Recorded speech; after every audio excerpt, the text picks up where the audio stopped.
Deux Chroniques chapitre 9. La reine pays Saba tande parler qui qualité moun Salomon teye. Il voyageait pour la ville de Jérusalem pour sonder connaissance Salomon avec quelques questions difficiles. C'est comme ça, il menait un pile moun avel ak un pile chameau chargé au dé. Feuille senti bon, quantité l'or ak pierre coûté cher. Les li rivé devant Salomon, li posait toute qualité question li te fait li demander. Verset 2. Salomon même répond toute question li yo. Pas de rien qui était trop difficile pour lui répondre. Verset 3. La reine pays Saba ouais Jean Salomon te gen pile bon comprendre. Li ouais parler li te bâti ya. Verset 4. Li ouais qualité manger yo te servi sous table. Kay li te fait bâti pour chef li yo. Jean li te organise moun kap travail nan palais ya. Rad uniforme yo te genyen. Domestique qui tap servi boisson ak bête li te offri pour boule net pour séya nan temple. Le li ouais tout ça, li perdit la parole si tellement li te saisi.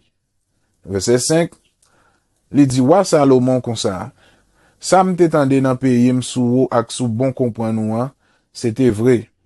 Verset 6, mais moi pas de vle kwe tout autant moi pas de vini ouais ak je pas moi. Mais ça m'te tande a c'est pas moitié ça moi. Bon comprendre nou ak richesse ou pi plus passé ça yo te di ya. Verset 7, à la belle chance moun pa ou yo genye. À la belle chance pour moun kap travay avec ou yo. Yo toujours là devant ou ap tande belle parole kap soti nan bouche ou. Verset 8. Louange pour CA bon Dieu ou là. Li montre Jean li content avec ou. Li mette ou chita sous fauteuil li a pour te ka wa pays Israël là. Li même qui remen pays Israël là. Li vle pour pays a pa jam disparaître. Li mette ou wa pour capable kembe pays a nan l'ordre nan bon chemin sans parti près. Verset 9. La reine Saba fait wa cadeau 3 tonnes et demi l'or à quantité feuille senti bon ak un pile pierre coûté cher. Pas jam rive gen nan pays Israël la quantité feuille senti bon tant que ça la reine Saba te bay wa Salomon le ça. Verset 10. Moun Iram yo ensemble ak moun Salomon yo qui te al chercher l'or dans pays yo fi te pote un gros quantité bois corail ak un pile belle pierre coûté cher sorti dans même pays ya. Verset 11. Salomon servi ak bois corail yo pour faire plancher dans temple ak dans palais ya. Li fait guitare ak banjo pour musicien yo ak bois sato. Yo pas jam wè bagay kon sa dans pays Juda avant ça. Verset 12. Wa Salomon te bay la reine pays Saba tout ça li te mandel, sans compter cadeau li te bali pour correspondre ak sa la reine lan te pote bali. Après ça, la reine lan tourne dans pays Saba ensemble ak tout moun qui te avec yo. Verset 13. Chaque l'année, Wa Salomon te recevoir 25 tonnes l'or. Verset 14. Sans compter l'argent, li te recevoir nan men moun kap fait trafic yo ak moun kap fait commerce yo. Tout wa pays Arabi yo ak gouverner peuple Israël yo te pote l'or ak argent bay Salomon tout. Verset 15. Salomon te fait 200 gros plaques protège en fait. Le fini, li fait couvrir yo chaque ak yon couche l'or qui pesait 12 livres. Verset 16.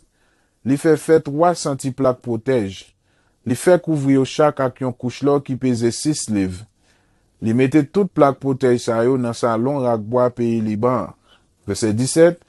Li fait ou yon gros fauteuil ak kon éléphant. Li fait couvrir la pi bon qualité l'or qui gagne.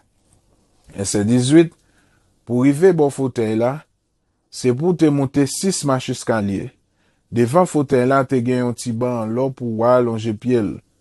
Fauteuil là te gen 2 manches. Sous côté manche yo, sous chaque bord te gen portrait yon lion. Verset 19.